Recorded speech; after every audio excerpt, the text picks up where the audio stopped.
Hello बच्चों, स्वागत है आपका एक बार फिर से विवेक सिंह क्लासेस में। क्लास 12 के प्यारे बच्चों, ये इलेक्ट्रिक पोटेंशियल का पार्ट 7 है और पार्ट 6 तक आपने कम से कम इतना ज़रूर नॉलेज गेन किया होगा कि यदि किसी वस्तु को हम आवेशित करते हैं तो उसका पोटेंशियल इंक्रीज होता है, यानी कि आवेश देने से वैद्युत विभव का मान बढ़ता है। अगर हम किसी वस्तु को कम आवेश दें, यानी कि कम आवेशित करें, तो उसका इलेक्ट्रिक पोटेंशियल कम इंक्रीज होगा। अगर ज़्यादा आवेश दें तो उसका इलेक्ट्रिक पोटेंशियल ज़्यादा इंक्रीज होगा। ठीक वैसे ही जैसे आपके पास कोई सुचालक वस्तु का तार है, मान लो ये कोई सुचालक वस्तु है, कंडक्टर मटेरियल का बना हुआ तार है, इसको हम कम गर्म करें तो इसके टेम्परेचर में कम इंक्रीज मिलेगा और ज़्यादा गर्म करें तो इसका टेम्परेचर ज़्यादा बढ़ेगा, ज़्यादा इंक्रीज होगा। ठीक इसी तरह से जब हम किसी वस्तु को आवेशित करते हैं तो उसका इलेक्ट्रिक पोटेंशियल भी इंक्रीज होता है, लेकिन इलेक्ट्रिक पोटेंशियल में ये जो वृद्धि है ये डिपेंड करता है कि कितना हमने उसे आवेशित किया है या कितना हमने उसे चार्ज दिया है। अर्थात कह सकते हैं कि किसी वस्तु को दिया गया चार्ज और उसके कारण होने वाली उसके इलेक्ट्रिक पोटेंशियल में वृद्धि, इन दोनों के बीच में एक समानुपाती संबंध है, एक प्रोपोर्शनल रिलेशनशिप है। इसको अगर हम लिखना चाहें इक्वेशन के माध्यम से तो लिख सकते हैं कि किसी वस्तु को दिया गया आवेश Q और इस आवेश के कारण उसमें होने वाली इलेक्ट्रिक पोटेंशियल की जो वृद्धि है उसके बीच में प्रोपोर्शनल संबंध होता है, समानुपाती संबंध होता है। ज़्यादा आवेश देंगे ज़्यादा इलेक्ट्रिक पोटेंशियल इंक्रीज होगा, कम आवेश देंगे इलेक्ट्रिक पोटेंशियल में जो वृद्धि हो रही है वो कम होगी। इक्वेशन को इक्वेट करने के लिए, बराबर करने के लिए हमको एक कांस्टेंट की ज़रूरत होती है। यहाँ पर एक स्पेशल कांस्टेंट यूज़ करेंगे C, और यही C आगे आने वाले वीडियोस में इम्पॉर्टेंट रोल प्ले करेगा। इसी को कहते हैं चालक की धारिता, कैपेसिटेंस ऑफ कंडक्टर, चालक की धारिता। बच्चों एक नया कॉन्सेप्ट हमको मिला, एक नया फिजिकल क्वांटिटी मिला जो किसी कंडक्टर की कैपेसिटी को मेजरमेंट करता है कि वह कितना चार्ज अपने अंदर स्टोर कर सकता है। तो इसको चलिए डिफाइन करते हैं। बच्चों आप सब जानते होंगे किसी इक्वेशन से किसी कांस्टेंट का डिफाइन करना हो तो सबसे पहले उसकी वैल्यू हम कैलकुलेट करेंगे। तो C = Q/V। एक बार याद करो Q क्या था। Q है चालक को दिया गया आवेश और V क्या है, उस आवेश के कारण विभव में वृद्धि। और आप इस साइन को पहचानते होंगे, इसको कहते हैं रेशियो, यानी कि किसी चालक को दिया गया आवेश और उस आवेश के कारण चालक के पोटेंशियल में होने वाली वृद्धि के अनुपात को कहते हैं चालक की धारिता। बच्चों यहाँ पर जो दिया गया आवेश है, आप जानते हो आवेश प्लस भी दिया जा सकता है, माइनस भी दिया जा सकता है, पॉजिटिव चार्ज भी होता है, नेगेटिव चार्ज भी होता है। आप केवल चार्ज की वैल्यू रखोगे, यानी कि परिभाषा में हम क्या सुधार करेंगे, किसी चालक को दिया गया आवेश की जगह पर हम यूज करेंगे किसी चालक को दिए गए आवेश का परिमाण, मैग्नीट्यूड यूज करेंगे। आवेश के साइन का यूज हम नहीं करेंगे। तो डेफिनेशन क्या बनेगा, किसी चालक को दिया गया आवेश का परिमाण, ये चीज जरूरी है, यानी कि उसकी केवल वैल्यू, तथा इसके कारण चालक के वैद्युत विभव में होने वाली वृद्धि के अनुपात को चालक की धारिता कहते हैं।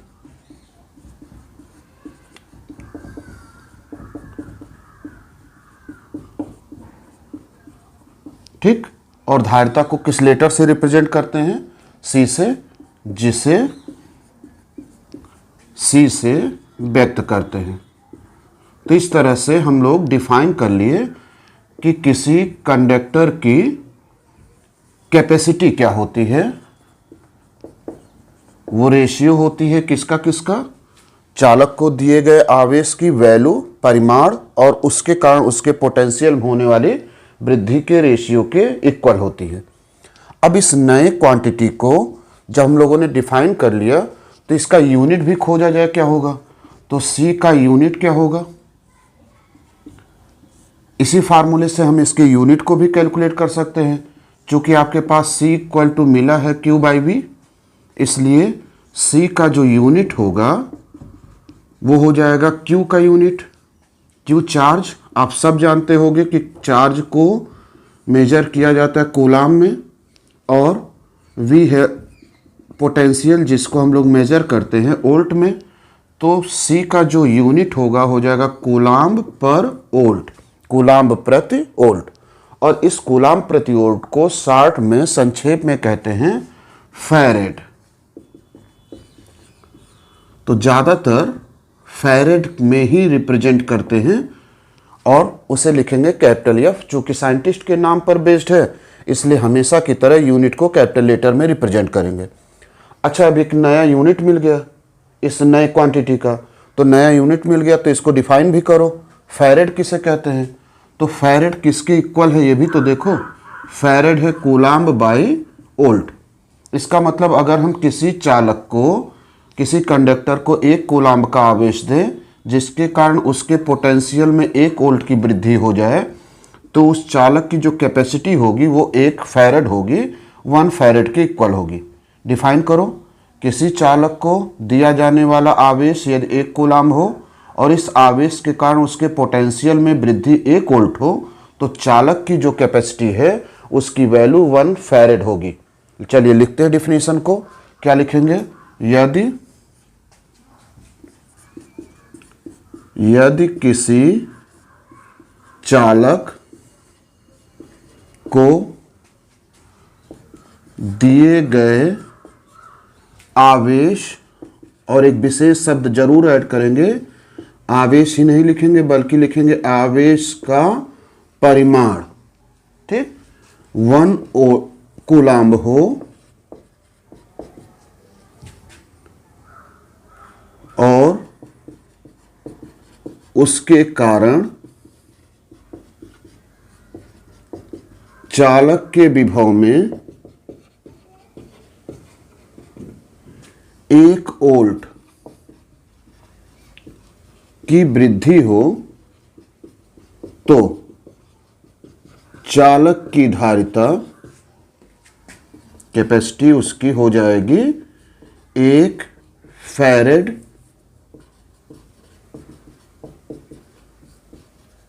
के बराबर होगी। तो इस तरह से हमने आज की वीडियो के स्टार्ट में एक नए फिजिकल क्वांटिटी को इंट्रोड्यूस किया जिसे कहते हैं चालक की धारिता, कैपेसिटी ऑफ कंडक्टर, और साथ ही साथ उस नए फिजिकल क्वांटिटी का एक नया यूनिट मिला जिसे कहते हैं फैरेड। और फैरेड कैसे डिफाइन करते हैं, अगर किसी चालक को 1 कूलाम्ब चार्ज दिया जाए जिसके कारण उसके पोटेंशियल में 1 वोल्ट की वृद्धि हो जाए, तो उस चालक की कैपेसिटी कही जाती है 1 फैरेड। बच्चों, ये जो भी डिफिनीशन दिया गया है यहाँ पर एक शब्द बहुत इंपॉर्टेंट है। जब भी हम बोलते हैं चालक को दिया गया आवेश, तो दिया गया आवेश में ये क्लियर कर दो कि वो आवेश का साइन महत्वपूर्ण नहीं है, आवेश का केवल मैग्नीट्यूड रखना है, आवेश का केवल परिमाण रखना है। इसलिए हर बार आप यूज करना आवेश का मैग्नीट्यूड, आवेश का परिमाण, ठीक, ये जरूर यूज करना। तो इस तरह से दोनों डिफिनीशन हो गए, धारिता को परिभाषित कर लिया गया और फैरेड को परिभाषित कर लिया गया। प्यारे बच्चों, कैपेसिटी को डिफाइन करने के बाद और कैपेसिटी के यूनिट को परिभाषित करने के बाद, चलिए अब हम लोग एक ऐसे चालक का कैपेसिटी निकालने की कोशिश करते हैं जिसका शेप गोलाकार है, यानी कि किसी गोलीय आवेशित चालक की कैपेसिटी कितनी होती है। बच्चों, गोलीय आवेशित चालक की कैपेसिटी कैलकुलेट करने से पहले यह जानना जरूरी है कि गोलीय आवेशित चालक यदि है तो उसका पोटेंशियल कितना होता है, इलेक्ट्रिक पोटेंशियल कितना होता है। प्यारे बच्चों, पार्ट 6 वीडियो में हमने आपको यह सिखलाया था कि अगर आपके पास कोई गोलीय चालक है, अब ये जो चालक है ये किसी इंसुलेटर मटेरियल का बना हुआ हो सकता है, ठीक है, कुचालक पदार्थ का बना हुआ हो सकता है, ये किसी सुचालक कंडक्टर मटेरियल का बना हुआ हो सकता है। लेकिन अगर ये सुचालक पदार्थ का बना हुआ हो, कंडक्टर मटेरियल का बना हुआ हो, तो ये खोखला भी हो सकता है, हॉलो स्फीयर भी हो सकता है, और सॉलिड स्फीयर भी हो सकता है, ठोस गोला भी हो सकता है। अगर ये कुचालक मटेरियल का बना हुआ है, इंसुलेटर या डाइलेक्ट्रिक्स का बना हुआ है, तो ये खोखला ही होना चाहिए, इसे सॉलिड नहीं होना चाहिए। यानी कि 3 सिचुएशन है, ये खोखला हो, ये सॉलिड हो। अगर ये खोखला है तो किसी कंडक्टर या इंसुलेटर का बना हुआ हो, सॉलिड है तो केवल और केवल कंडक्टर मटेरियल का बना हो।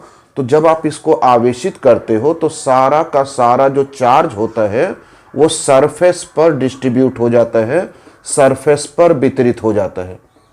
प्यारे बच्चों, अगर आपको याद आ रहा हो तो आपको याद होगा कि अगर इसका रेडियस r है तो सरफेस पर जो पोटेंशियल, इलेक्ट्रिक पोटेंशियल आता है उसका फार्मूला मिला था Q/R, और सरफेस के अंदर कोई सी पॉइंट पर इलेक्ट्रिक पोटेंशियल की वैल्यू भी सेम थी।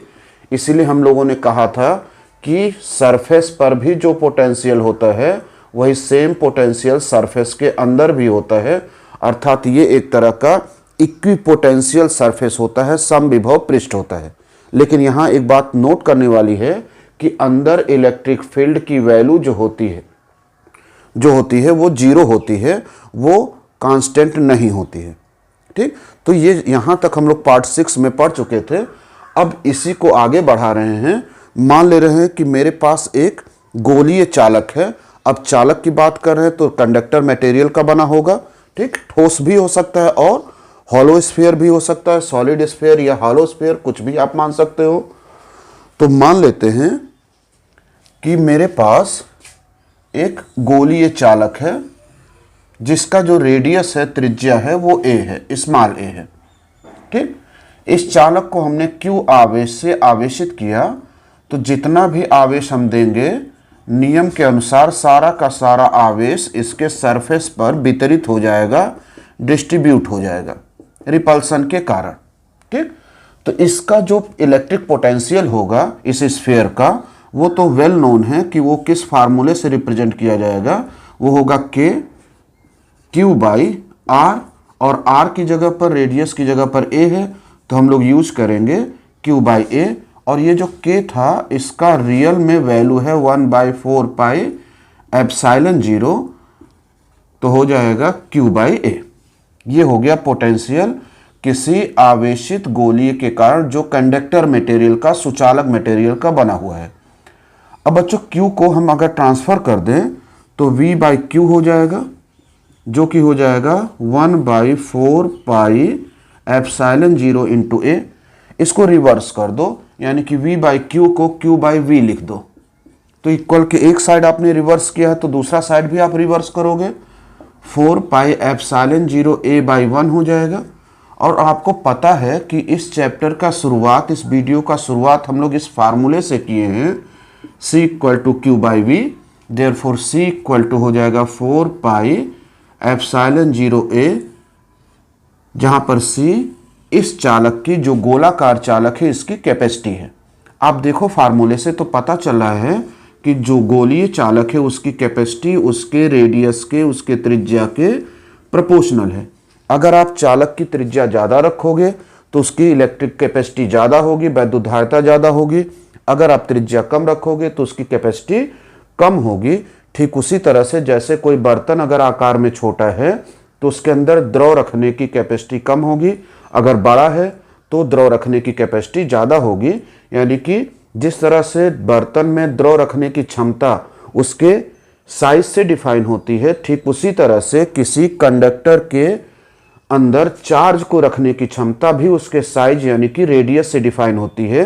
क्योंकि यहाँ जो कंडक्टर है वो केवल और केवल गोलीय है, गोलाकार है। ठीक, तो हम कह सकते हैं गोलीय चालक की, आवेशित गोलीय चालक की कैपेसिटी धारिता चालक के त्रिज्या के समानुपाती होती है। आप इसको ऐसा भी कह सकते हो कि जो कैपेसिटी है वो केवल और केवल त्रिज्या पर ही डिपेंड करती है। आप सिमिलर डायमीटर या रेडियस का, समान त्रिज्या का अलग अलग कंडक्टर मटेरियल का आप गोली चालक बना लो। कहने का मेरे मतलब है कि आप 3 सेंटीमीटर रेडियस का लोहे का, 3 सेंटीमीटर रेडियस का चांदी का, 3 सेंटीमीटर रेडियस का कॉपर का, अगर आपने सिमिलर साइज का, चूंकि सबका साइज 3 सेंटीमीटर रेडियस ही है, तो सिमिलर साइज का अगर आपने गोली चालक बनाया और उसको आपने समान चार्ज दिया, आवेशित किया समान रूप से, तो तीनों की कैपेसिटी सेम होगी। वह केवल रेडियस पर डिपेंड करेगा, वह अन्य किसी पैरामीटर पर निर्भर नहीं करेगा कि किस प्रकार के मटेरियल का आपने यूज किया है। इसीलिए प्यारे बच्चों, अगर आप किसी भी मटेरियल का गोला बना करके, आवेशित चालक बना करके आप इस प्रयोग को करोगे तो C की वैल्यू सेम आएगी, क्योंकि C केवल और केवल रेडियस पर डिपेंड करता है। हाँ, अगर आपने मीडियम बदल दिया, अब हम मीडियम बदलने चल रहे हैं।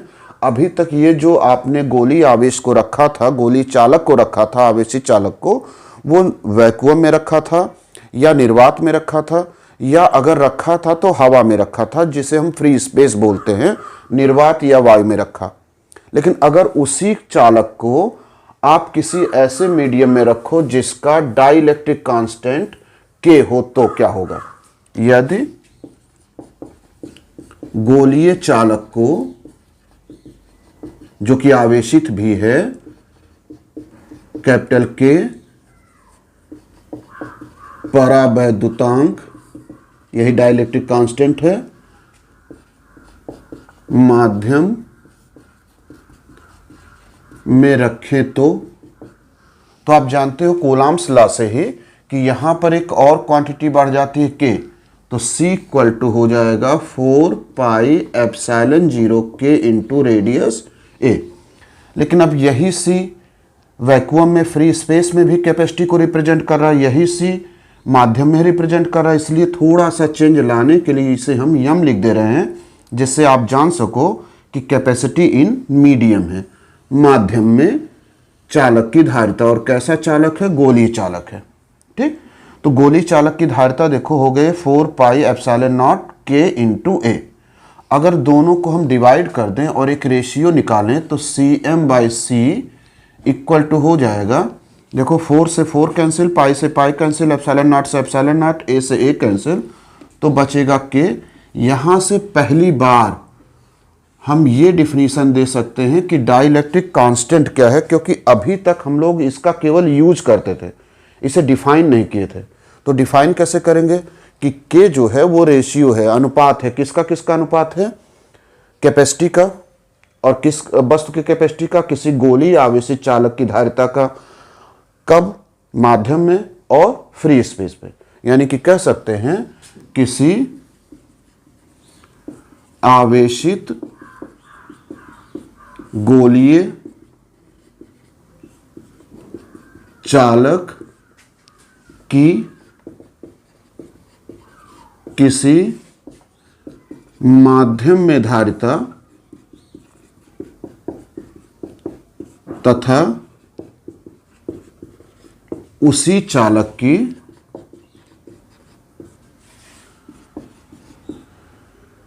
निर्वात या वायु में धारिता के अनुपात को माध्यम का डाइलेक्ट्रिक कांस्टेंट परावैद्युतांक कहते हैं। पहली बार हम लोगों ने इसे परिभाषित किया, कहते हैं, और इसे डाइलेक्ट्रिक कांस्टेंट को हम लोग K से रिप्रेजेंट करते हैं। अच्छा, ये जो K है वो दोनों, अगर आप देखो तो सिमिलर क्वांटिटी का रेशियो है। तो अगर कैपेसिटी की यूनिट आपने फैरेड लिखा है तो नीचे भी फैरेड लिखोगे, फैरेड से फैरेड कैंसिल हो जाएगा। इसका मतलब ये हुआ कि ये जो फिजिकल क्वांटिटी है, कांस्टेंट है, डाइलेक्ट्रिक कांस्टेंट, ये डायमेंशन लेस है और साथ ही साथ इसका कोई यूनिट भी नहीं होगा, यानी कि यूनिटलेस और डायमेंशनलेस फिजिकल क्वांटिटी है, अर्थात के बीमाहीन और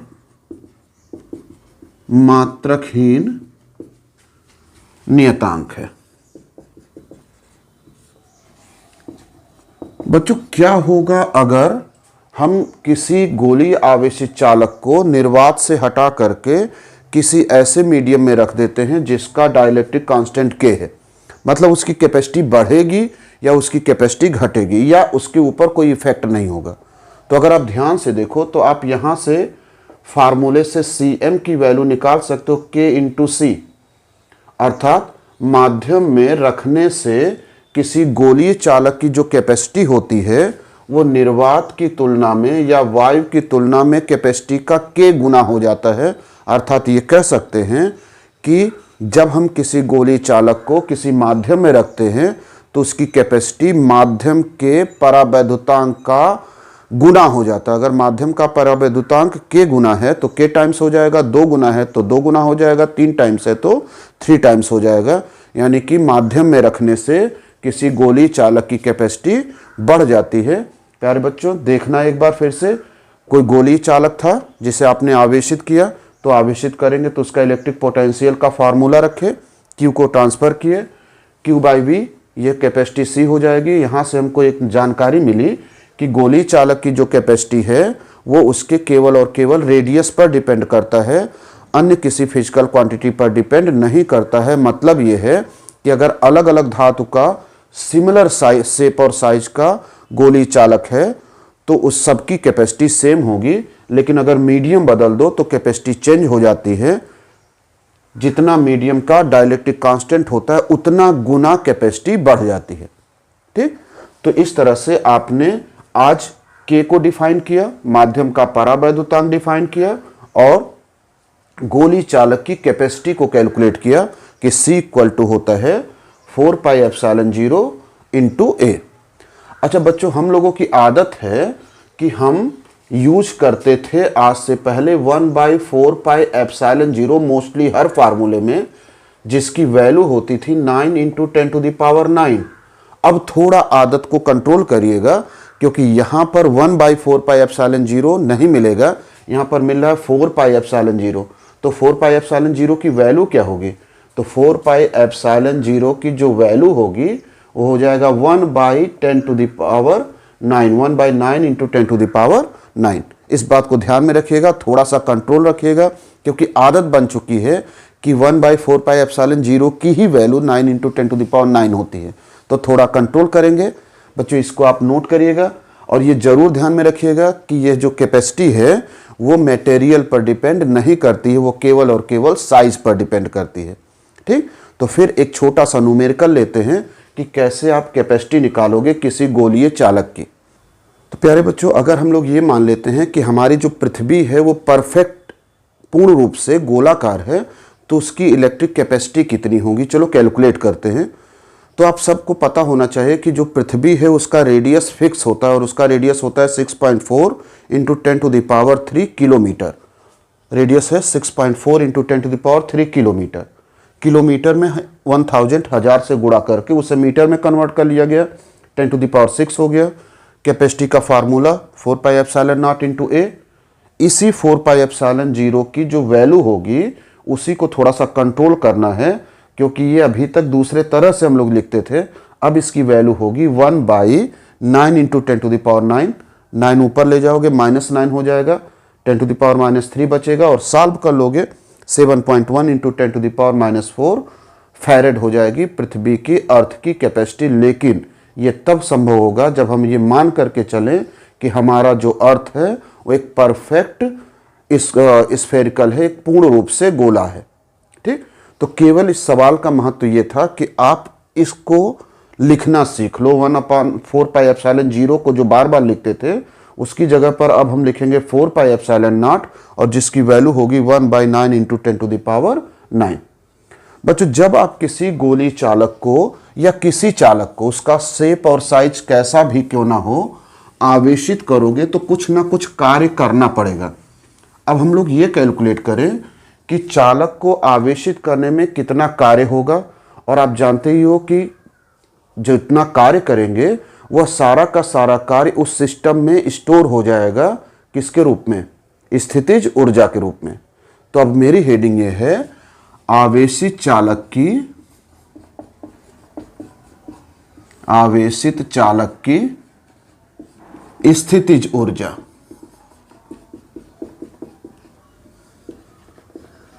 potential energy of charge conductor. कोई चालक है जिसको आवेशित किया गया तो उसकी स्थितिज ऊर्जा कैलकुलेट करनी है। बच्चों, किसी चालक को जब आवेशित करना होगा तो हमको कार्य क्यों करना होगा? ठीक, क्योंकि जितना कार्य करेंगे वही उसके अंदर पोटेंशियल एनर्जी के रूप में संचित हो जाएगी, स्टोर्ड हो जाएगी। ठीक है, ये मानो कि आपके पास कोई चालक है, किसी शेप और साइज का है, कोई कंडक्टर मटेरियल का बना हुआ चालक है, और इसको आपने आवेश दिया 10 कूलाम्ब का प्लस 10 कूलाम्ब का। तो हम करेंगे क्या कि ये पूरा 10 कूलाम्ब एक ही साथ इसको आवेशित नहीं करेंगे, पार्ट पार्ट में, टुकड़े टुकड़े में क्रमशः इसे हम आवेशित करेंगे। तो मान लो यहां से 1 कूलाम्ब के आवेश को ले जा करके इसे हमने आवेशित किया, इसके ऊपर किसी भी तरह से 1 कूलाम्ब आवेश को पहुंचाया। अच्छा, जब आपने पहुंचाया तो क्या आपको काम करना पड़ेगा? यहां पर देखो, इनिशियली प्रारंभ में इसके ऊपर कोई आवेश नहीं था, यानी कि जो चालक था वो उदासीन था, इसलिए अब आपको कोई कार्य नहीं करना होगा। तो पहला जो टुकड़ा आपने पहुंचाया वहां पर किया गया कार्य 0 होगा। लेकिन जब ये 1 कूलाम्ब का आवेश इस पर पहुंच गया तो जो पहले उदासीन था अब उदासीन नहीं होगा, अब पॉजिटिव आवेश हो जाएगा, और ये पूरा जो टुकड़ा था उस पॉजिटिव आवेश की वैल्यू हो जाएगी 1 कूलाम्ब। ठीक, पहले उदासीन था, पहला टुकड़ा आपने पहुंचाया तो धनावेशित हो गया, जिसकी वैल्यू 1 कूलाम्ब हो गया। मान लेते हैं कि आप अब +2 कूलाम्ब को लेकर के आए, छोटा छोटा टुकड़ा लेकर के पहुंच रहे हैं।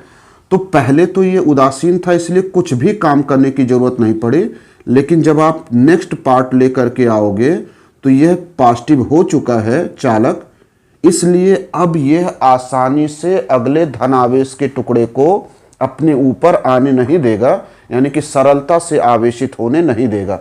तब आप क्या करोगे? तब आपको कार्य करना पड़ेगा, बल लगाना पड़ेगा, अपने तरफ से एनर्जी देनी पड़ेगी, जिससे यह +2 कूलाम्ब इस चालक पर जा करके बैठ जाए, आवेशित हो जाए। ठीक, अब आपने काम किया, मान लेते हैं इस टुकड़े को पहुंचाने में W1 काम किया। अब टोटल आवेश हो गया, 1 पहले से था, 2 आपने और पहुंचाया +3। मान लेते हैं अब आपने कुछ और टुकड़ा लिया, इस तरह से फिर रिपल्सन होगा, ये रिपल्सन पहले से ज़्यादा होगा। ठीक, हाँ, ये कह सकते हो कि ये +5 ज़्यादा ना रखो, इससे कम रखो, 2 कूलाम्ब ले गए तो रिपल्सन होगा, रिपल्सन के कारण ये अपने आप तो जा नहीं पाएगा, इसलिए आपको कार्य करना पड़ेगा, फिर फर्दर काम करना पड़ेगा। इस तरह से जितना टुकड़ा आप ले चलोगे हर बार आपको कुछ ना कुछ काम करना पड़ेगा। और काम क्यों करना पड़ेगा? क्योंकि पहले से चालक पर उपस्थित आवेश नए आने वाला जो आवेश है उसको रिपल करेगा, प्रतिकर्षित करेगा, इसलिए हर बार आपको काम करना पड़ेगा। मान लो ऐसे करते करते करते करते सारा का सारा आवेश आपने इसके ऊपर पहुंचा दिया। टोटल किया गया कार्य, ये जो टुकड़े टुकड़े में किया था वो मान लेते हैं W है। तो प्रारंभ में आपने काम नहीं किया और पूर्ण रूप से आवेशित करने में आपने काम किया। तो जो इस क्रिया में एवरेज कार्य है, औसत कार्य है, इसी कार्य को हम कहेंगे चालक की पोटेंशियल एनर्जी, चालक की स्थितिज ऊर्जा। तो डिफिनीशन कैसे देंगे, डिफाइन कैसे करेंगे? इसको इस तरह से डिफाइन कर सकते हैं, किसी चालक को, उसका आकार कैसा भी क्यों ना हो, चालक को पूर्ण रूप से आवेशित करने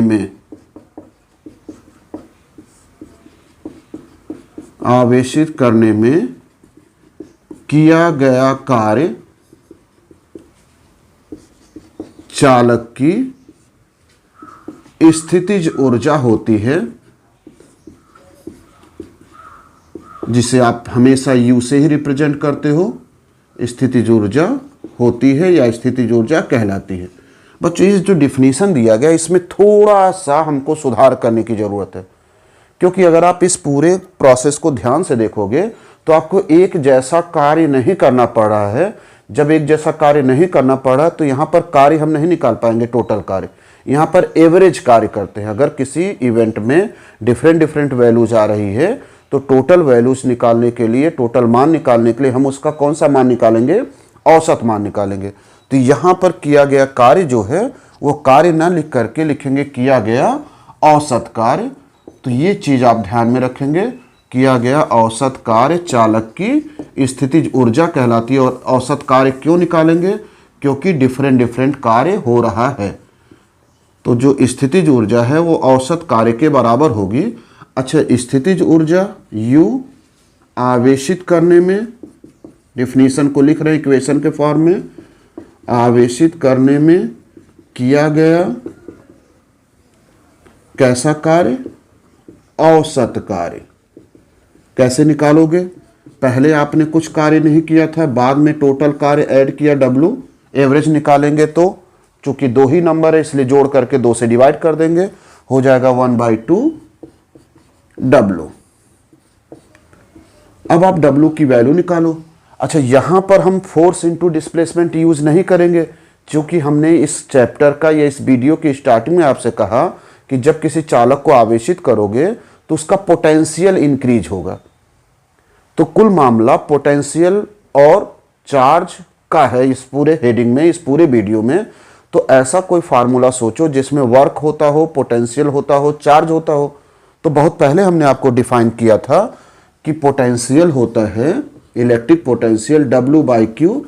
इस फार्मूले से आप करो क्या? W की वैल्यू कैलकुलेट कर लो। इसलिए W इक्वल टू हो जाएगा V into Q. Therefore total potential energy किसी आवेशित चालक की हो जाएगी हाफ VQ और इसका मात्रक हो जाएगा जूल। प्यारे बच्चों, इसको आप चाहो तो दो फॉर्म में चेंज कर सकते हो, दो रूप में बदल सकते हो। कैसे आप बदलोगे? एक बार आप V को रिप्लेस कर दो और एक बार आप Q को रिप्लेस कर दो। किस फार्मूले की सहायता से? Q इक्वल टू CV की सहायता से। ठीक, तो Q इक्वल टू CV की सहायता से अगर हम Q को रिप्लेस करें, यानी कि Q की वैल्यू रख दें, तो ये जो पोटेंशियल एनर्जी उसका फार्मूले का एक रूप नया मिल जाएगा, CV। Q की जगह CV रख दिए तो फार्मूला हो जाएगा हाफ CV स्क्वायर। अगर किसी न्यूमेरिकल में आपको कैपेसिटी और पोटेंशियल गिवन होगा तो आप इस फार्मूले की सहायता से उसकी पोटेंशियल एनर्जी निकाल सकते हो, उसकी स्थितिज ऊर्जा कैलकुलेट कर सकते हो। तो हमने अब यहाँ से Q हटाया, Q को चेंज किया। अब की बार आप V को चेंज करो इसी फार्मूले से, Q इक्वल टू CV से V इक्वल टू हो जाएगा Q/C। तो हो क्या जाएगा फार्मूले का एक नया रूप, U equal to half V की जगह पर Q/C into Q। Therefore U equal to हो जाएगा Q²/2C। ये तीनों एक ही सिस्टम को रिप्रेजेंट कर रहे हैं, स्थितिज ऊर्जा को ही व्यक्त कर रहे हैं, लेकिन अलग अलग इसका रूप है जो अलग अलग सिचुएशन में प्रयुक्त किया जाएगा। आप जान ही सकते हो कि किस फार्मूले का एप्लीकेशन कब करेंगे।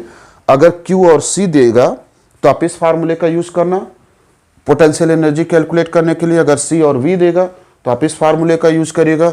अगर आपको कह दे V और Q गिवन है और पोटेंशियल एनर्जी कैलकुलेट करने को कह दे तो आप फर्स्ट फार्मूले का यूज करना। ठीक, यहां पर एक ही स्थितिज ऊर्जा को तीन अलग अलग फार्मूले से हमने रिप्रेजेंट किया।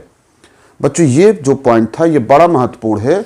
यह चालक का ही नहीं, आगे आने वाले जो भी सिस्टम पढ़ेंगे, यानी कि कंडेंसर पढ़ा जाएगा या कैपेसिटर पढ़ा जाएगा, उसकी भी पोटेंशियल एनर्जी इसी फार्मूले से रिप्रेजेंट करी जाएगी। तो इसे आप याद भी करोगे और इसकी डिफिनीशन को भी याद रखोगे कि यहाँ पर किया गया कार्य नहीं लिखेंगे बल्कि किया गया एवरेज कार्य लिखेंगे, क्योंकि यह अलग अलग कार्य हो रहा है उस चालक को आवेशित करने में। ठीक है, तो आशा है कि आपको ये पॉइंट भी क्लियर हो गया होगा कि आवेशित चालक की स्थितिज ऊर्जा कितनी होती है। प्यारे बच्चों, अब थोड़ा सा आगे बढ़ते हैं और ये जानने की कोशिश करते हैं कि अगर मेरे पास दो आवेशित चालक हैं और उनको जोड़ दिया जाए, किसी तार की सहायता से जोड़ दिया जाए, तो कितना चार्ज ट्रांसफ़र होगा और चार्ज के ट्रांसफ़र करने में कुल कितने एनर्जी का लॉस होगा। अच्छा, यहाँ पर हम कंफर्म आपको बता दे रहे हैं कि चार्ज के रीडिस्ट्रीब्यूशन में, चार्ज के स्थानांतरण में एनर्जी का लॉस होगा, लेकिन हमको प्रूव भी करना है और बोर्ड एग्जाम में आता भी है कि आप प्रूव करो कि चार्ज के रीडिस्ट्रीब्यूशन में सदैव एनर्जी का लॉस होता है। तो अगर आपके पास मान लेते हैं कि दो आवेशित वस्तु हैं, एक है ए और एक है बी।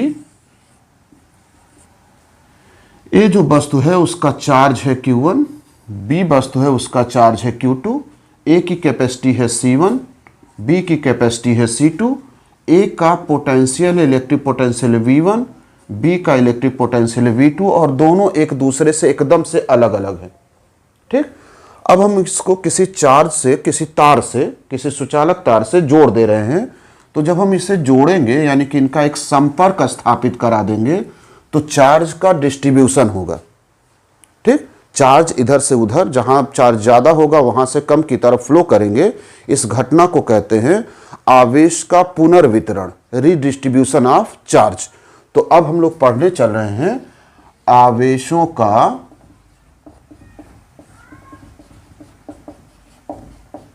पुनर्वितरण,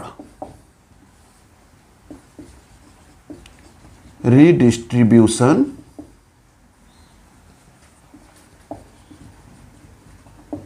ऑफ चार्जेस। प्यारे बच्चों, आपको ये जरूर पता होगा कि कोई भी चीज हमेशा उच्च से निम्न की तरफ फ्लो होती है, नेचुरल नियम है। ठीक, उसी तरह से चार्ज भी जो होता है वो हाई पोटेंशियल से लो पोटेंशियल की तरफ फ्लो होता है। यहां पर आपने माना है कि वस्तु ए यानी कि जो चालक वस्तु था ए, उसका पोटेंशियल V1 है, वस्तु बी का पोटेंशियल V2 है।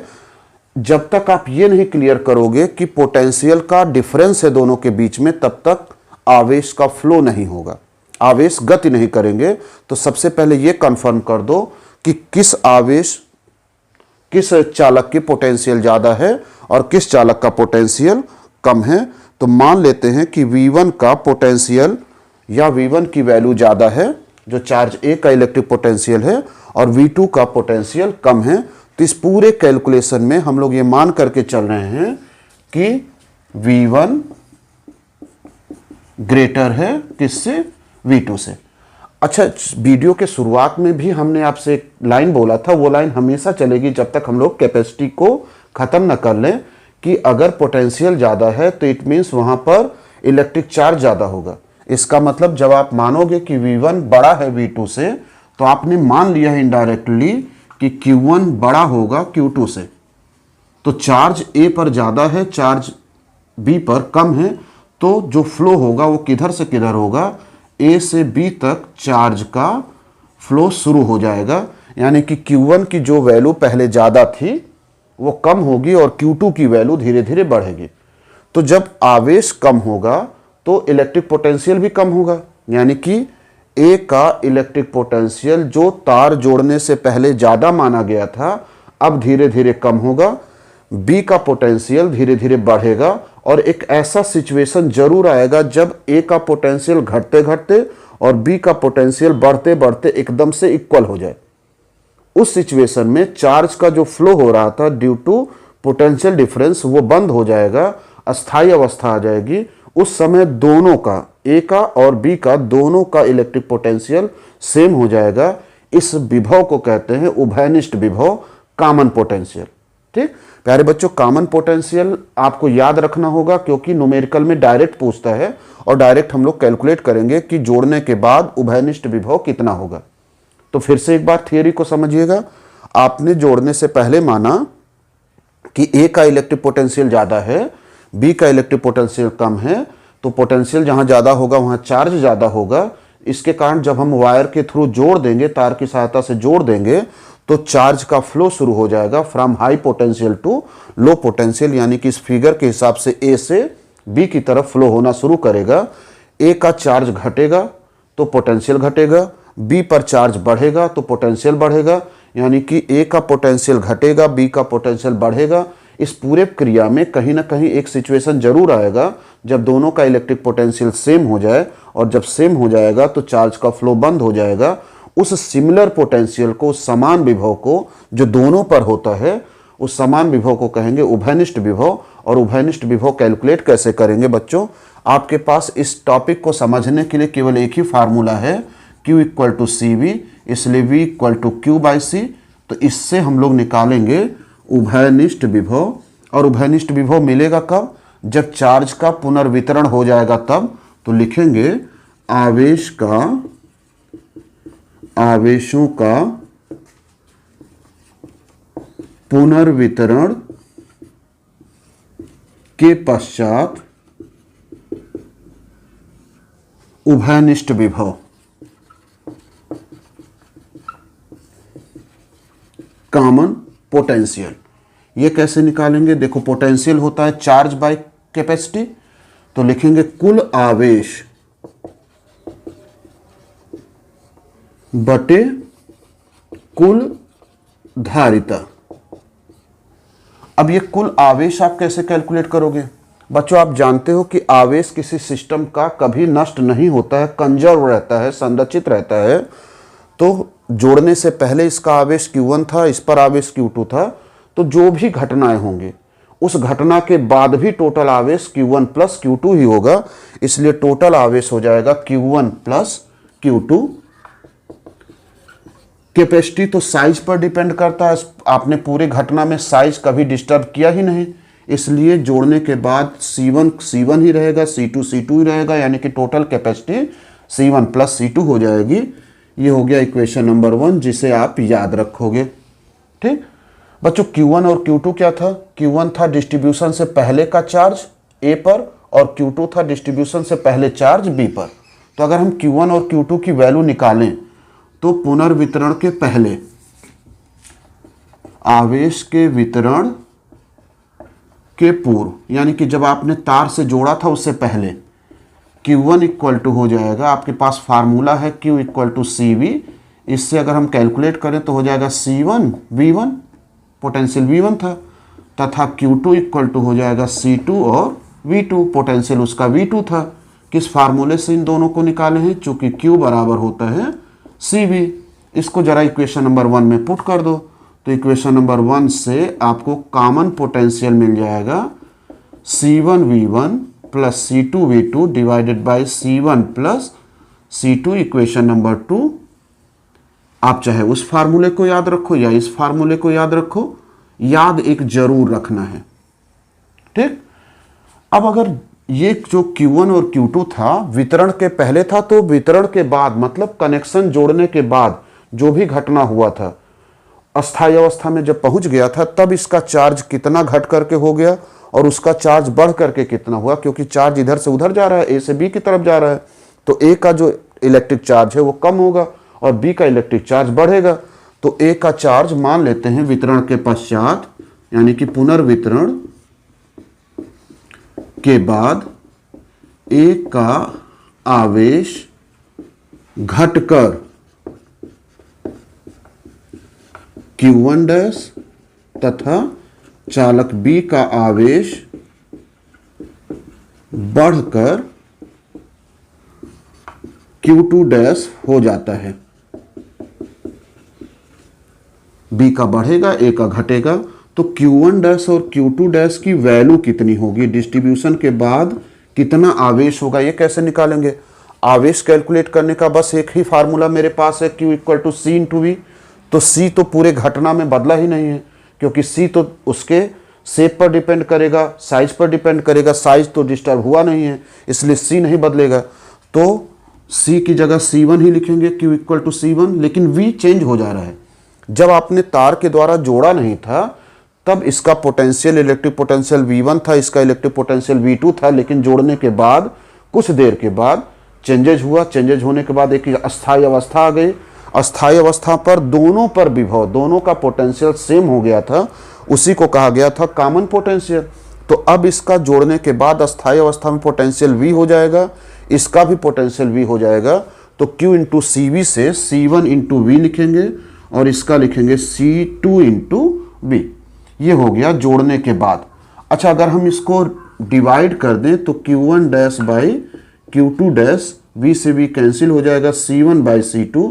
हम ये कह सकते हैं कि आवेशों का जो पुनर्वितरण हो रहा है वो उसी रेशियो में होगा, उसी अनुपात में होगा जिस अनुपात में कैपेसिटी है, धारिता है। अर्थात आवेशों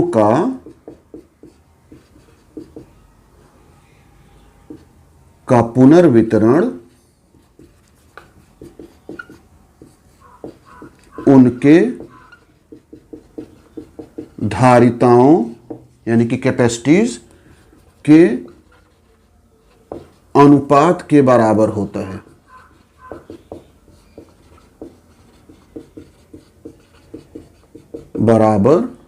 है। ठीक, तो ये तो हो गया कि किस रेशियो में चार्ज का डिस्ट्रीब्यूशन होगा। ठीक है, ये आपको याद रखना जरूरी नहीं है, बस थियरी याद रखिएगा कि जिस रेशियो में कैपेसिटी होती है उसी रेशियो में चार्ज का डिस्ट्रीब्यूशन भी होता है। ज़्यादा रेशियो होगा ज़्यादा डिस्ट्रीब्यूशन होगा, कम रेशियो होगा तो डिस्ट्रीब्यूशन भी कम होगा। ये रूल ये कहना चाह रहा है। बच्चों, कितना आवेश स्थानांतरित हुआ था? पहले Q1 था, बाद में घट करके Q1 डैश हो गया, या पहले Q2 था, बाद में बढ़ करके Q2 डैश हो गया, तो कितना ट्रांसफर हुआ होगा ये कैसे निकालेंगे? Q1 में से Q1 डैश घटा दो या Q2 डैश में से Q2 को घटा दो, क्योंकि Q2 डैश बढ़ रहा है। देखना ध्यान से, पहले Q1 था, घट करके Q1 डैश हुआ तो कितना गया होगा, कितना स्थानांतरित हुआ होगा? Q1 minus Q1 dash. अगर आप Q2 के सापेक्ष देख रहे हो तो पहले Q2 था, बाद में बढ़ करके Q2 डैश हुआ तो कितना बढ़ गया होगा? Q2 dash minus Q2, value same आएगी। तो अगर हम ये कैलकुलेट करना चाहें कि कितना आवेश स्थानांतरित होगा, उधर से बच्चों नोट करते रहिएगा, क्योंकि अब हम कैलकुलेट करने चल रहे हैं ट्रांसफर आवेश, स्थानांतरित आवेश। कितना आवेश A से B की तरफ गया होगा, तो ये निकालने के लिए मान लो ट्रांसफर आवेश को हम Q से लिख दें, हो जाएगा Q1 माइनस Q1 डैश। आपके सामने Q1 की भी वैल्यू होगी, आपके सामने Q1 डैश की भी वैल्यू होगी, दोनों की वैल्यू पुट कर दो तो Q1 की वैल्यू हो जाएगी C1 V1 minus C1 into V। C1 common है, V1 माइनस V की वैल्यू भी आपके पास होगा, इक्वेशन नंबर 2 में रख लिया जाए तो हो जाएगा C1 V1 plus C2 V2 divided by C1 plus C2। Therefore Q equal to C1, हम एलसीएम लेने चल रहे हैं, C1 प्लस C2, V1 का क्रॉस गुणा हो जाएगा तो C1 V1 plus C2 V1 minus C1 V1, और माइनस के कारण ये प्लस चेंज हो जाएगा C2 V2। ठीक, कुछ कैंसिल हो जाएगा, C1 V1 कैंसिल। यहाँ पर C2 V1 और C2 V2 में से C2 कॉमन है तो हो जाएगा C1 C2 by V1 minus V2 divided by C1 plus C2। ये हो गया स्थानांतरित आवेश की वैल्यू। इसे हो सके तो याद रखिएगा, जरूरी फार्मूला है न्यूमेरिकल को जल्दी सॉल्व करने के लिए। कितना आवेश ट्रांसफर होगा? C1 into C2 in bracket V1 minus V2 divided by C1 plus C2। तो आपने ये जो सामने बोर्ड पर लिखा हुआ है उसमें क्या क्या पाया? आप ये पाए कि जब हम किसी आवेशित चालकों को आपस में कनेक्ट करते हैं तो आवेश का डिस्ट्रीब्यूशन होता है, यानी कि कह सकते हो पोटेंशियल रीअरेंज हो जाता है। और कब तक चार्ज का फ्लो होता है? जब तक दोनों का पोटेंशियल सेम ना हो जाए। जो सेम पोटेंशियल होता है डिस्ट्रीब्यूशन के बाद उसको एक विशेष नाम दे देते हैं, उसे कहते हैं उभयनिष्ठ विभव, जिसकी वैल्यू होती है टोटल आवेश बाय टोटल कैपेसिटी। टोटल आवेश टोटल कैपेसिटी कैलकुलेट कर लिया गया। Q1 जिसको आपने बड़ा माना था ये घटना शुरू करेगा, Q2 जिसे आपने छोटा माना था वो बढ़ना शुरू करेगा। मान लेते Q1 घट करके Q1 डैश हो गया, Q2 बढ़ करके Q2 डैश हो गया। तो इसमें जो डिस्ट्रीब्यूशन हो रहा है चार्जेस का वो उसी रेशियो में होगा जिस रेशियो में कैपेसिटीज है, जिस रेशियो में धारिता है। ठीक, कितना आवेश ट्रांसफर हुआ होगा ये कैसे निकालेंगे? ये आप Q1 में से Q1 डैश घटा दो या Q2 में से Q2 dash sorry Q2 dash में से Q2 घटा दो क्योंकि Q2 डैश बड़ा है, दोनों से वैल्यू सेम आएगी और कितना स्थानांतरित आवेश आएगा वो होगा Q equal to C1 into C2 in bracket V1 minus V2 divided by C1 plus C2, जिसे आपको याद रखना होगा। बच्चों ये जो पूरी घटना हुआ है यानी कि आवेश का जो पुनर्वितरण हुआ है, ट्रांसफर हुआ है या कह सकते हो रीडिस्ट्रीब्यूशन हुआ है, इस पूरे फिनोमिनन में कितना एनर्जी का लॉस या गेन हुआ होगा ये निकालना हमको। ठीक, तो इसके लिए अब हमको इसे खत्म करना होगा। हम इसे मिटा रहे हैं, आशा कर रहे हैं कि आप इसे नोट कर चुके होंगे। उसके बाद किस कॉन्सेप्ट पर हम एनर्जी कैलकुलेट करेंगे या एनर्जी में कमी या वृद्धि कैलकुलेट करेंगे, वो ये है कि सबसे पहले जोड़ने से पहले एनर्जी निकाल लेंगे। एनर्जी का फार्मूला हम लोग पढ़ ही चुके हैं, 3 फार्मूले पढ़े हैं। तो एनर्जी का वैल्यू पहले जोड़ने से पहले और फिर जोड़ने के बाद कैलकुलेट करेंगे और बड़े में से छोटे को घटा देंगे। पता चल जाएगा कि एनर्जी का लॉस हुआ होगा या गेन हुआ होगा, वो तो वैल्यू जब आएगी तब पता चलेगा। लेकिन ये ध्यान में रखिएगा, इस पूरे फेनोमिनन में, इस पूरे प्रोसेस में एनर्जी का लॉस ही होता है। इसको हम प्रूफ करने चल रहे हैं, यानी कि अब हम लोग ये प्रूफ करने चल रहे हैं कि आवेशों के पुनर्वितरण में ऊर्जा का ह्रास होता है। आवेशों के पुनर्वितरण में ऊर्जा का ह्रास, लॉस इन एनर्जी, और कैसी energy? Potential energy in redistribution of charges. ठीक, तो सब कुछ वही है, ए है, बी है, वही Q1, वही C1, वही V1, सब कुछ वही है। यानी कि यहां तक हम सेम चीज लेकर के चलेंगे, यानी कि उभयनिष्ठ विभव, ये सब हम हटा रहे हैं बच्चों। उभयनिष्ठ विभव जो है वो Q1 Q2 Q1 plus Q2 by C1 plus C2, या यूज कर लेंगे C1 V1, ये हो गया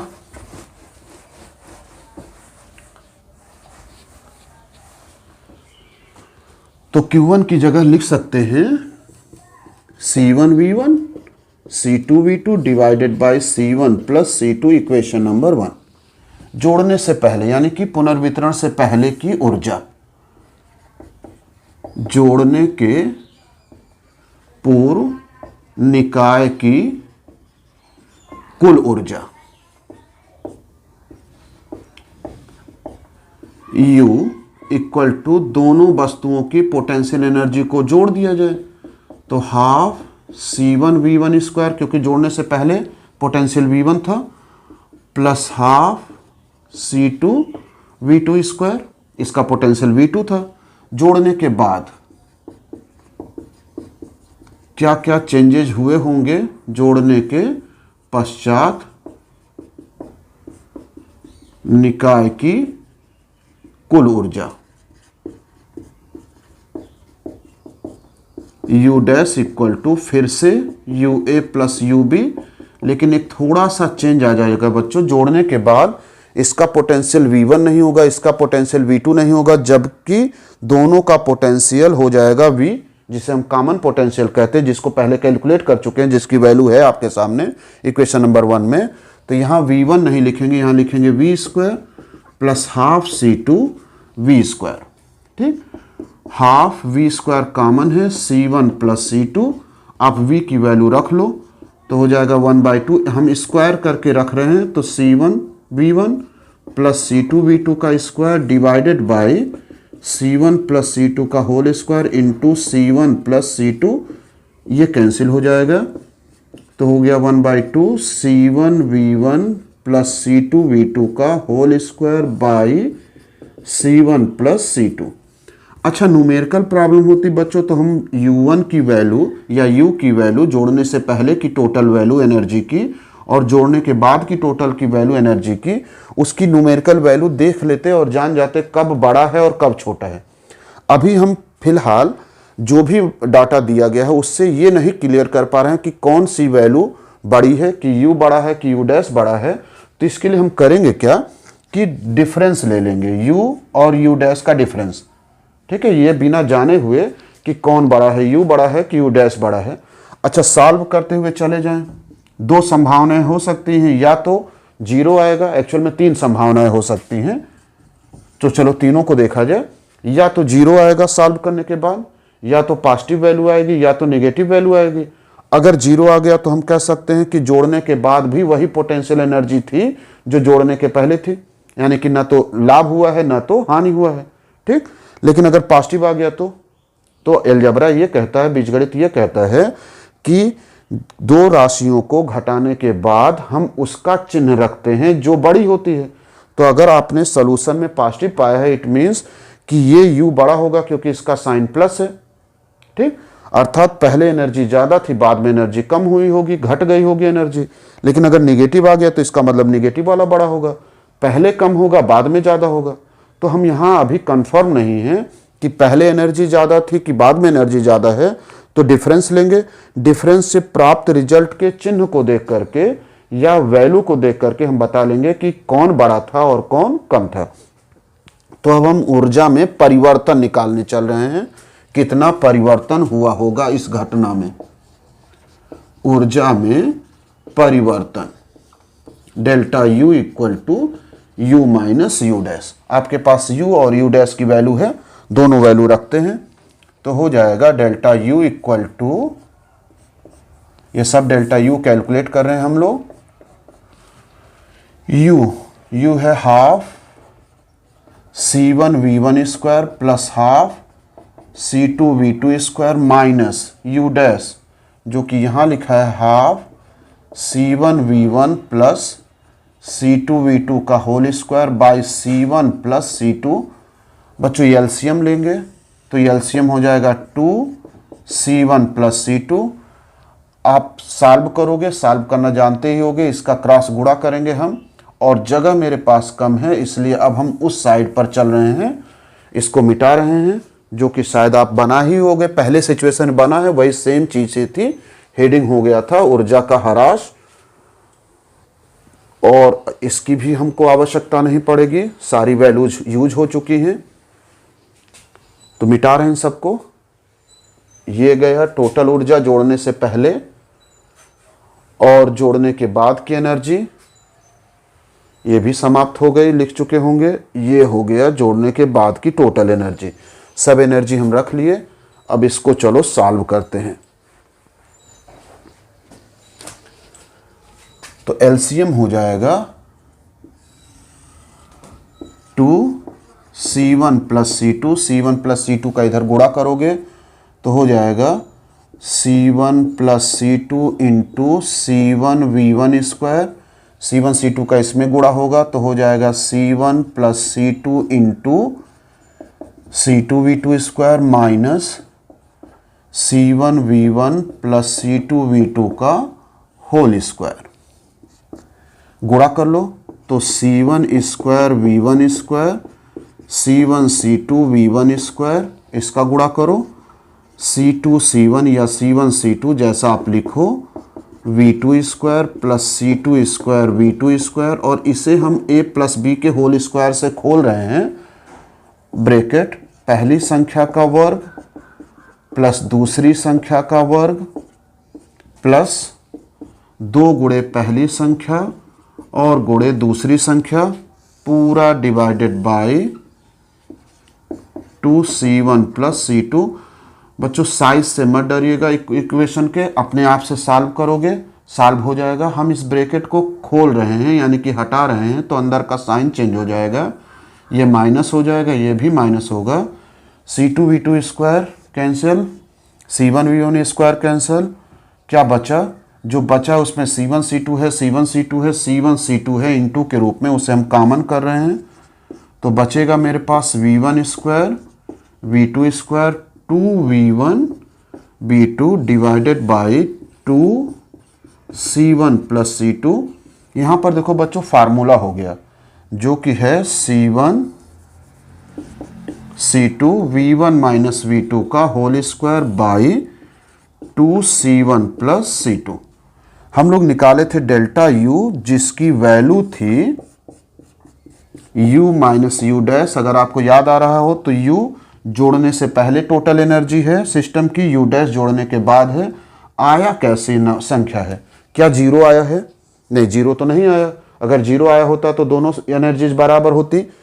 यहां पर जो कुछ आया है वो या तो पॉजिटिव होगा या तो निगेटिव होगा। बच्चों C1 C2 यानी कि कैपेसिटीज कभी निगेटिव हो ही नहीं सकती, इसलिए ये क्वांटिटी निगेटिव होगा नहीं। अच्छा, यहाँ जो ब्रैकेट है V1 माइनस V2 ये निगेटिव भी हो सकता है, पॉजिटिव भी हो सकता है, डिपेंड ये करता है कि V2 बड़ा है या V1 बड़ा है।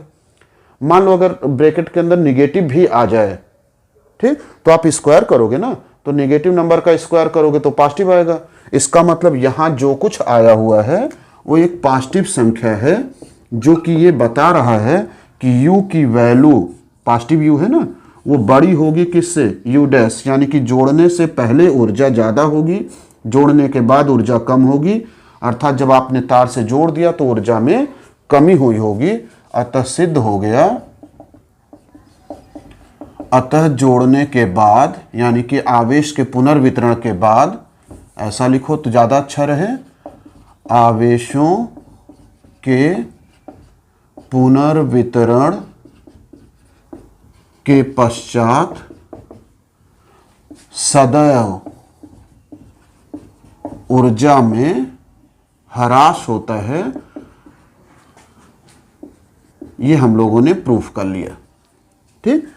तो इसको एज ए क्वेश्चन मानना, इससे सवाल, ये जो सब कुछ निकला हुआ इससे फार्मूला मत मानिएगा। अगर हमसे कभी न्यूमेरिकल प्रॉब्लम पूछा तो हम इसी स्टेप को फॉलो करते हुए, यानी कि सिस्टम की पहले एनर्जी निकालेंगे जोड़ने से पहले, जिसे हम कह सकते हैं पुनर्वितरण से पहले, और फिर बाद में एनर्जी निकालेंगे पुनर्वितरण के पश्चात, दोनों का डिफरेंस ले लेंगे, पता चल जाएगा कि कितना लॉस हुआ होगा, ठीक।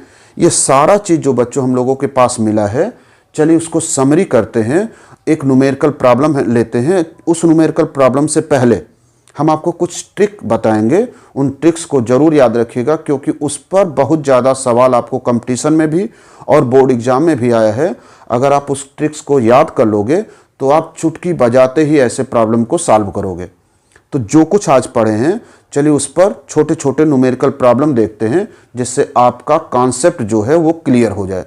बिना न्यूमेरिकल प्रॉब्लम किए कॉन्सेप्ट क्लियर नहीं होगा, ध्यान में रखिएगा। तो चलिए स्टार्ट करते हैं इन कॉन्सेप्ट पर आधारित कुछ प्रश्नों को, जो आपके बुक से लिए गए हैं। जो भी बुक आप यूज करते हो उन सब में ये क्वेश्चन आपको मिल जाएंगे, एनसीईआरटी से लेकर के किसी भी प्राइवेट बुक्स में। बच्चों, आपके सामने एक क्वेश्चन है जो ये कह रहा है कि यन, कैपिटल यन, समान आकार की छोटी छोटी बूंदों को जोड़ करके एक बड़ा बूंद बनाया गया। इस तरह के बहुत सारे क्वेश्चन मिलेंगे, तो जो भी रिजल्ट हम आपको देंगे उस रिजल्ट को आप याद रखिएगा, ठीक। तो कैपिटल एन समान छोटी छोटी बूंदों को मिला करके एक बड़ी बूंद बनाई गई। तो जो बड़ा बूंद बन रहा है उसका रेडियस क्या होगा, त्रिज्या, उसकी कैपेसिटी क्या होगी, धारिता, उस पर आवेश कितना होगा, चार्ज, उसका पोटेंशियल कितना होगा, विभव, और साथ ही साथ उस बड़े बूंद की एनर्जी कितनी होगी, पोटेंशियल एनर्जी कितनी होगी। लेकिन ये सब पांचों पॉइंट आपको कैलकुलेट करने हैं, किसके रिस्पेक्ट में, छोटी बूंदों की तुलना में। तो चलिए सबसे पहले हम त्रिज्या कैलकुलेट करते हैं।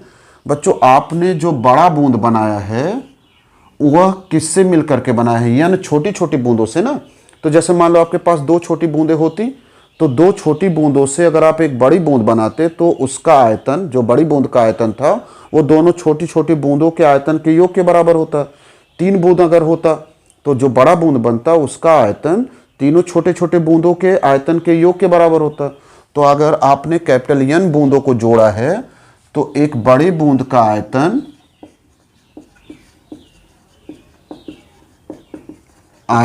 ये किसके इक्वल होगा, एन इंटू एक छोटे बूंद का आयतन। बच्चों, यहां पर जो बूंद है आप सब जानते हो, उसे हम गोलाकार लेकर के चलते हैं। तो बड़े बूंद की त्रिज्या अगर हम कैपिटल आर माने तो गोले का आयतन का फार्मूला होता 4/3 पाई आर क्यूब, ठीक। और छोटे बूंद का रेडियस अगर हम स्मॉल आर माने तो हो जाएगा capital N into 4/3 pi small r cube. 4/3 pi cancel, घनमूल निकाल लो। तो जब आप क्यूब रूट निकालोगे यानी कि घनमूल निकालोगे तो संख्या हमेशा क्वेश्चन में ऐसा दिया रहेगा कि जिसका आप घनमूल निकाल सको। जिसे 8 दिया हो, 27 दिया हो, 64 दिया हो, 1000 दिया हो, ऐसे ऐसे संख्याएं दी होंगी, ठीक। तो हमको क्या रिजल्ट मिला, कैपिटल आर यानी कि बड़ी बूंद की त्रिज्या बाई स्मॉल आर, एक छोटी बूंद की त्रिज्या कैपिटल आर से बड़ी बूंद लिखें, स्मॉल आर से छोटी बूंद, जो कि इक्वल होगा n टू द पावर 1/3। ये पॉइंट आपको याद होना चाहिए, ठीक है, एज ए फार्मूला बना करके याद कर लेना। सेकंड है कैपेसिटी। बच्चों आप जानते हो कि जो बूंद है वो गोलाकार है, और गोलीय आकार का अगर कोई चालक है तो उसके कैपेसिटी का आपके पास फार्मूला है 4πε0 इंटू रेडियस, ठीक। तो बड़ी बूंद की धारिता, बड़ी बूंद की धारिता बाई छोटी बूंद की धारिता।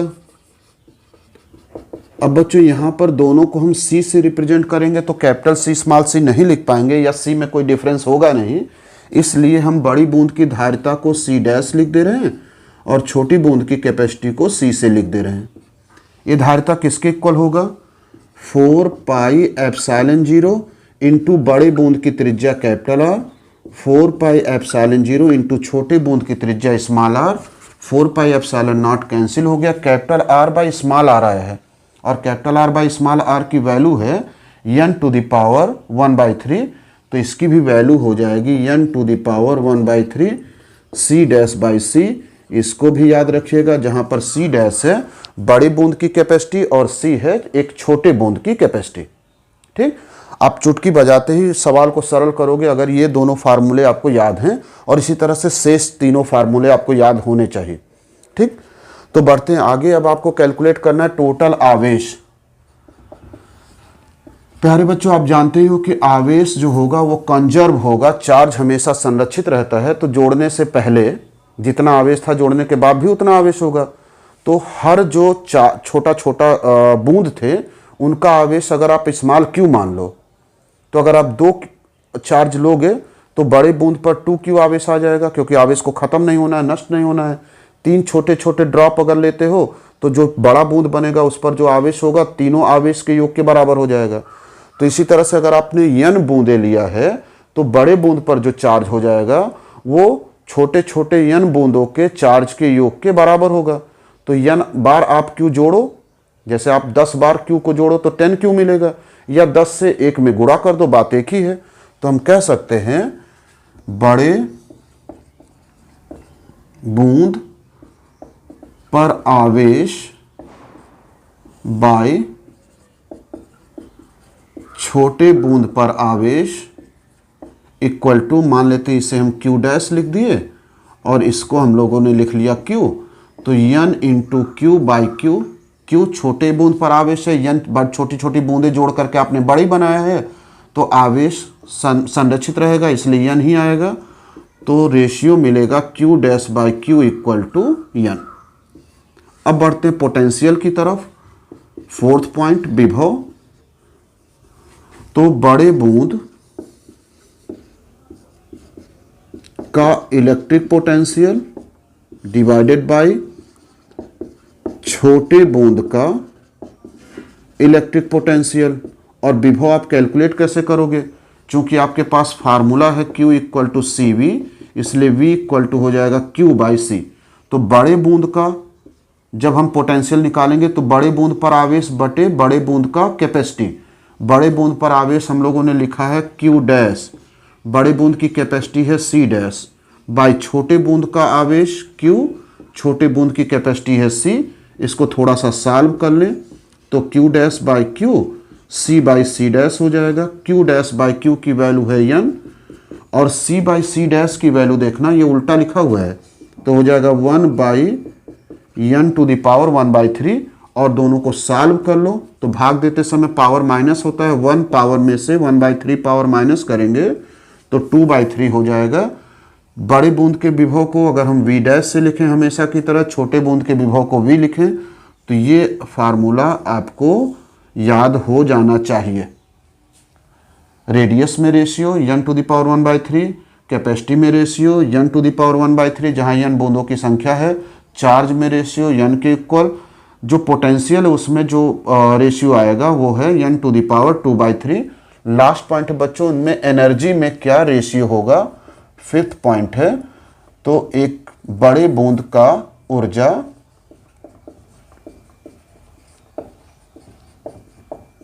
ऊर्जा डिवाइडेड बाय छोटे बूंद की ऊर्जा। इसको हम लोग लिख दे रहे हैं यू डैश से और इसको लिख दे रहे हैं यू से। कैलकुलेट करो हाफ CV स्क्वायर वाले फार्मूले से। ठीक, तो बड़े बूंद की कैपेसिटी C डैश मानी गई और बड़े बूंद का पोटेंशियल V डैश माना गया by half CV square. Half half cancel, ये देखो C डैश बाई C है, C डैश बाई C की वैल्यू है n to the power 1/3, capital N to the power 1/3। यहाँ देखो V डैश बाई V है, V डैश बाई V की value है n टू द पावर 2/3, लेकिन देखो V डैश का स्क्वायर है, V का स्क्वायर है तो हो जाएगा होल स्क्वायर, अर्थात ये हो गया n टू द पावर 4/3। ठीक, 2 2 जा 4 मल्टीप्लाई हो जाता पावर का। अब दोनों सेम क्वांटिटीज हैं इसलिए पावर को गुणा करते समय ऐड कर लेंगे तो n टू द पावर हो जाएगा 415/3। ये हो गया u डैश बाई u, जहाँ पर u डैश है बड़े बूंद का पोटेंशियल एनर्जी और u है एक छोटे बूंद की पोटेंशियल एनर्जी।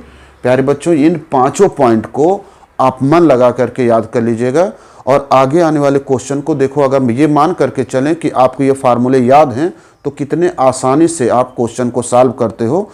पहले छोटे सवाल और फिर एक दो बड़े सवाल को देखते हैं।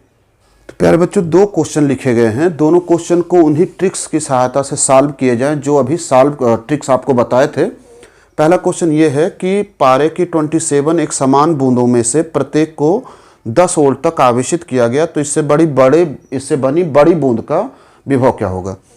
तो नंबर ऑफ ड्रॉप्स कितने थे 27, छोटे छोटे बूंदों का जो पोटेंशियल था वो 10 वोल्ट है, बड़ी बूंद का पोटेंशियल निकालो।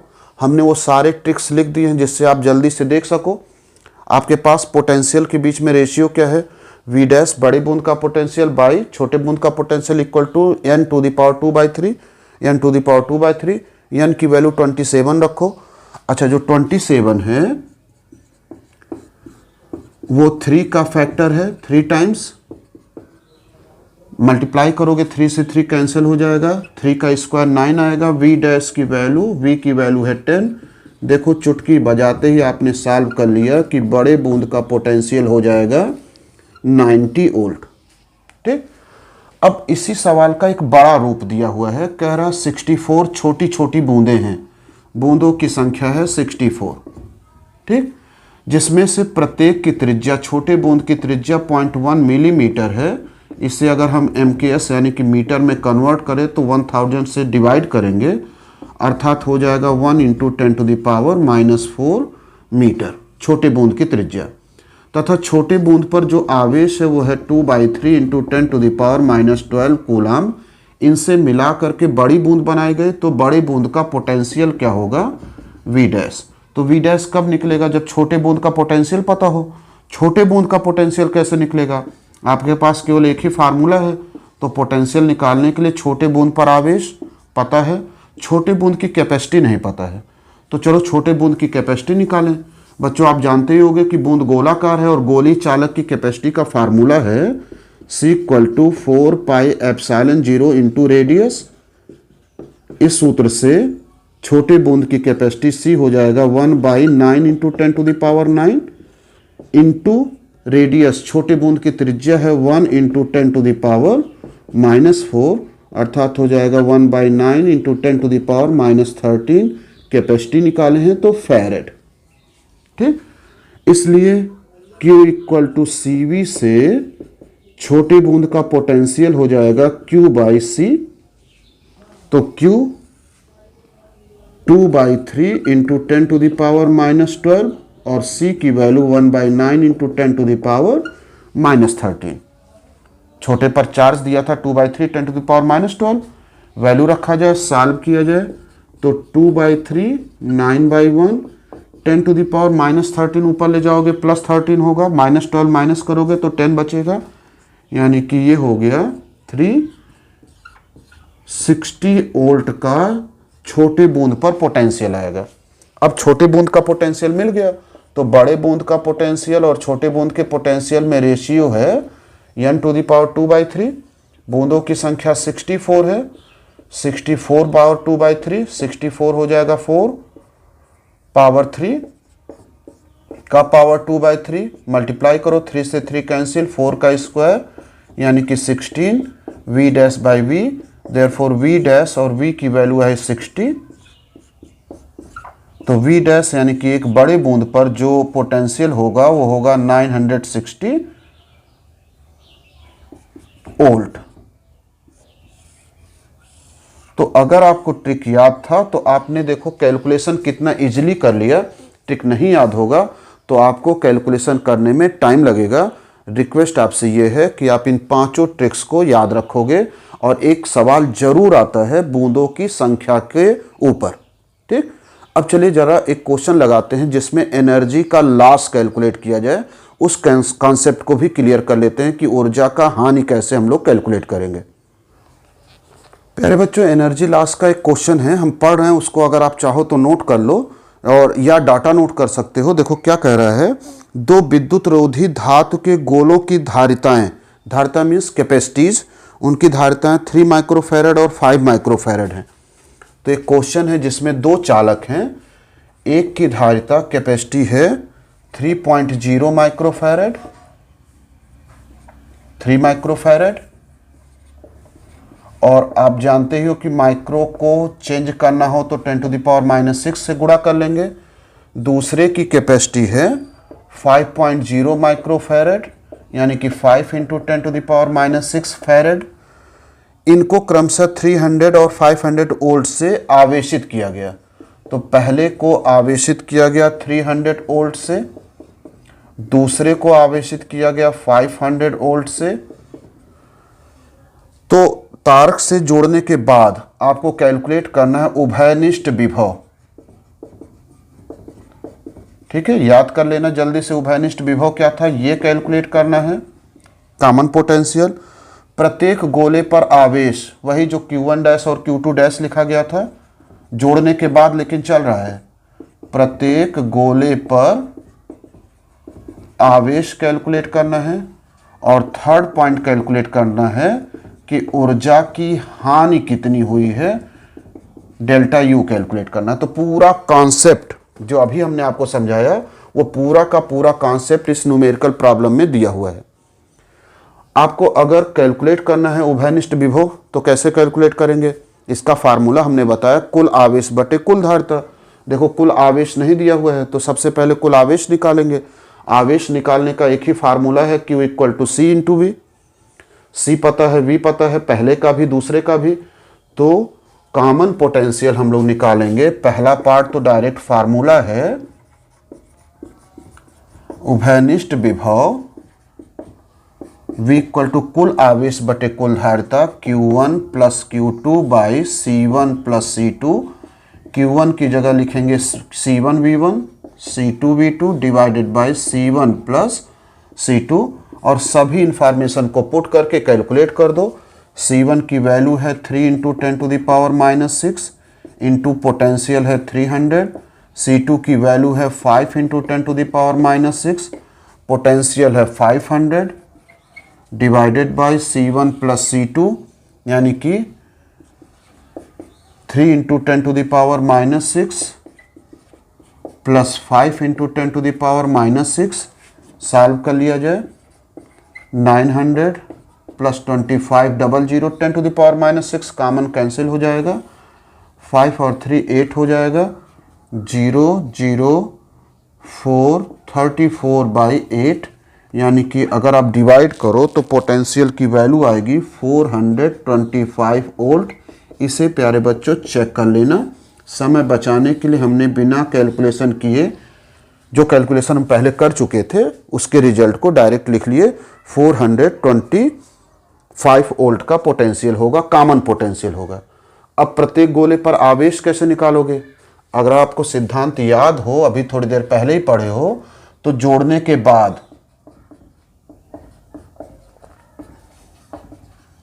आवेश कैसे निकालते हैं, Q1 dash = C1 into common potential V। C1 की वैल्यू है 3 × 10⁻6 और V की वैल्यू है 425 यानी कि हो जाएगा Q1 डैश इक्वल टू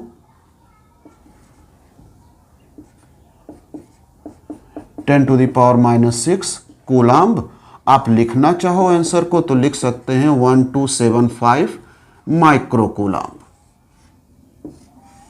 ठीक। सेकेंड चार्ज पर Q2 डैश हो जाएगा C2 इंटू वी। C2 की वैल्यू है 5 इंटू 10⁻6, V की वैल्यू है 5 नहीं, V की वैल्यू है 4 to 5 कॉमन पोटेंशियल। तो अब हो जाएगा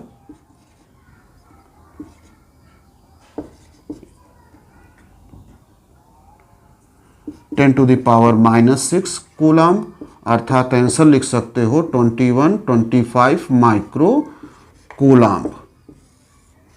ठीक। तो दो पार्ट हम लोगों ने कैलकुलेट कर लिया। ऊर्जा में हानि, इसका कोई फार्मूला नहीं था, हमने आपसे कहा था कि पूरा स्टेप फॉलो कर लेना। तो पहले जोड़ने से पहले कुल ऊर्जा निकाल लेंगे, फिर जोड़ने के बाद की कुल ऊर्जा निकालेंगे।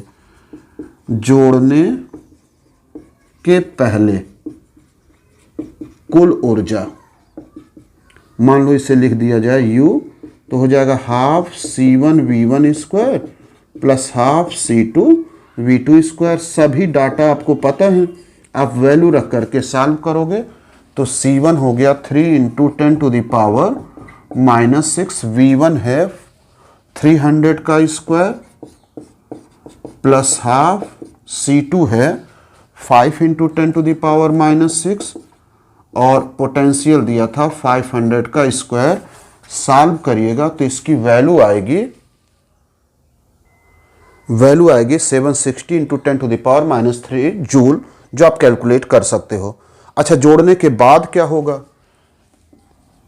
वो भी एनर्जी चाहिए। कुल ऊर्जा U डैश से लिखा गया था, हाफ C1 तो C1 रहेगा, लेकिन पोटेंशियल अब V हो जाएगा common, C2V square half C1 plus C2 into V square. रख करके वैल्यू को कैलकुलेट करोगे, C1 C2 की वैल्यू पता है और V की वैल्यू पता है, कैलकुलेट करेंगे तो वैल्यू आएगा इसका 722.5 इंटू 10⁻³ जूल। बच्चों, अगर आपको ध्यान हो तो हमने समझाया था कि जोड़ने से पहले जो एनर्जी होगी वो हमेशा ज़्यादा आएगा, 760 इंटू 10⁻³ और जोड़ने के बाद जो वैल्यू आएगी वो सदैव कम आएगा, जो इस बात का प्रमाण है कि एनर्जी जब चार्ज का डिस्ट्रीब्यूशन हो जाता है तो हमेशा कम हो जाता है, यानी कि एनर्जी का ह्रास होता है, जो हम लोग प्रूफ कर चुके हैं। अब कितना ह्रास होगा, तो दोनों का डिफरेंस ले लो, तो ऊर्जा में हानि हो जाएगी या ह्रास delta U equal to U minus U dash 760 में से इंटू 10⁻³ में से आप माइनस कर दो 10⁻³ को, तो 0.5 बचेगा 9 में से 2 माइनस करेंगे 7, यहाँ बचा 5 में से 2 माइनस करेंगे 3, 37.5 इंटू 10⁻³ जूल। बच्चों, आंकिक वैल्यूज को हमने डायरेक्ट रखा हुआ है, आप भी कैलकुलेट कर लीजिएगा। हो सकता है कहीं कैलकुलेशन में हमसे गलती भी हो सकती है, तो उसे अपना सुधार लीजिएगा। ठीक है, प्रोसेस पूरा यही था। तो बच्चों, इस क्वेश्चन को जरूर एक बार ट्राई करिएगा और आपके बुक में भी इस तरह के सवाल होंगे, उनको ट्राई करिएगा। न्यूमेरिकल से भागिएगा मत, क्योंकि जब आप न्यूमेरिकल प्रॉब्लम हैंडल करते हो, लगाते हो, तो उससे थियरी भी आपकी तैयार होती है। तो अगर थियरी परफेक्ट तैयार करना है तो न्यूमेरिकल प्रॉब्लम करने ही करने होंगे आपको।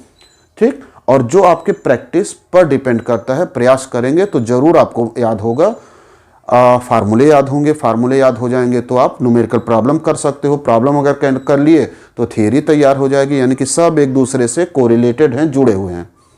बच्चों, आशा करते हैं कि आज का ये टॉपिक आपको अच्छे ढंग से समझ में आया होगा। आप ध्यान से पढ़ते रहिएगा, स्वस्थ रहिएगा। मिलते हैं अगले वीडियो में, जिसमें आपको हम ये समझाएंगे कि कंडेंसर क्या होता है, संधारित्र क्या होता है, और जो कंडेंसर है उससे एक बड़ा क्वेश्चन आपको हर साल बोर्ड एग्जाम में मिलता है। तो इंतज़ार करिएगा नेक्स्ट वीडियो का। मिलते हैं, बाय बाय, टेक केयर।